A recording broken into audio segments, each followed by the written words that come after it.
Everyone, welcome back to my another video. চলো তোমার সাথে আজকে শেয়ার করবো আমাদের কসবেশ্বরী মায়ের কাছে পুজো দেওয়ার অভিজ্ঞতা।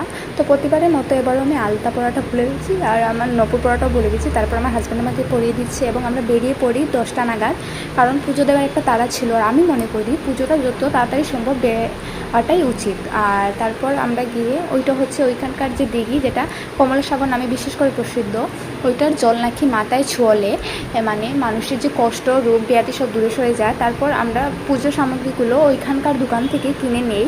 তোমরা যারা চাইছো কিনতে, ওইখান থেকে কিনে নিতে পারো। প্রসাদ প্লাস ধূপকাঠি, মোমবাতি, যারা উড়না চড়াতে চাও মাকে, তারাও চড়াতে পারবে।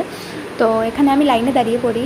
মূলত যেভাবে মেয়েদের সংখ্যা বেশি ছিল, সেই কারণে আমার লেট হচ্ছিল, তাই বর ছেলেদের লাইনে দাঁড়িয়ে ও পুজোটা দিয়ে দেয়।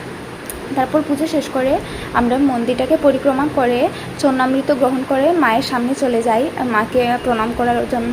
তোমরা যারা চাইছো যে পুজোতে আসতে, তারা একটু তাড়াতাড়ি চলে এসো। আসলে কি হবে, ওই তাড়াতাড়ি পুজোটা দিয়ে দিতে পারবে, কারণ ওইখানে ভিড়ও বেশি থাকে আর মানুষের সংখ্যাটাও বেশি থাকে। তারপর আমরা ওইখানে বসে মায়ের ভোগ দর্শনও দেখি, মানে ভোগ অর্পণটাও দেখি। তারপর অঞ্জলিটা দেখিনি আমরা, মনে হয় ওটা রাতের বেলাই হয়।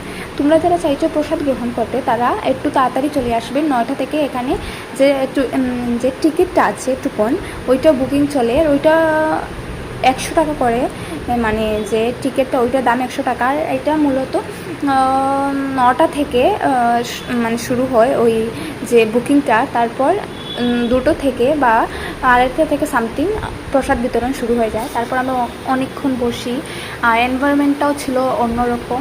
তারপর এখানে ঢাকি বাইয়ে ঢাকও বাজাচ্ছিল, কারণ তখন চলছিল মায়ের ভোগ দেওয়া, মানে ভোগ অর্পণ চলছিল।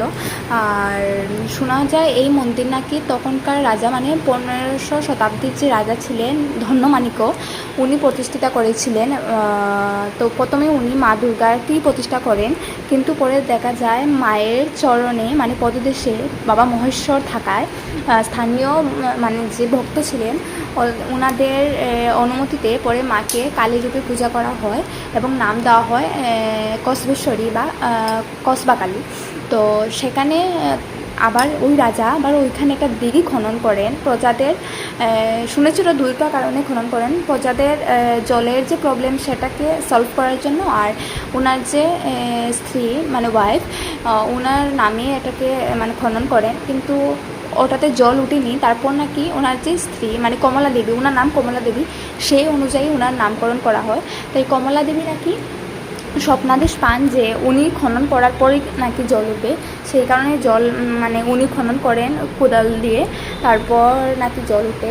দেখতে পাচ্ছ এখানে শায়দ বলির একটা যে রিচুয়াল সেটা ছিল, কিন্তু ওইখানেকার যে ড্রাইভার, আমরা যে গাড়ি গিয়েছিলাম, ওই ড্রাইভার বলেছে নাকি লকডাউনের পর থেকে নাকি বলিটা বন্ধ হয়ে গেছে। সেটা কি সত্যি না মিথ্যে আমি তো বলতে পারবো না, ওইখানকার মানুষেরা বলবে।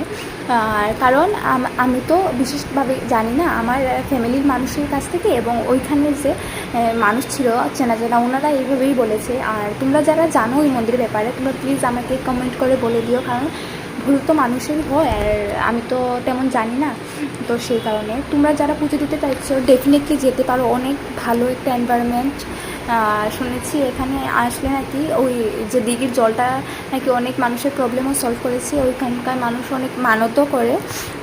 তোমরা পুজো দেওয়ার জন্য একটু তাড়াতাড়ি চলে যাবে, কারণ তাড়াতাড়ি গেলে পুজোটা তাড়াতাড়িও শেষ হবে আর অনেক টাইম সেখানে বসতে পারবে।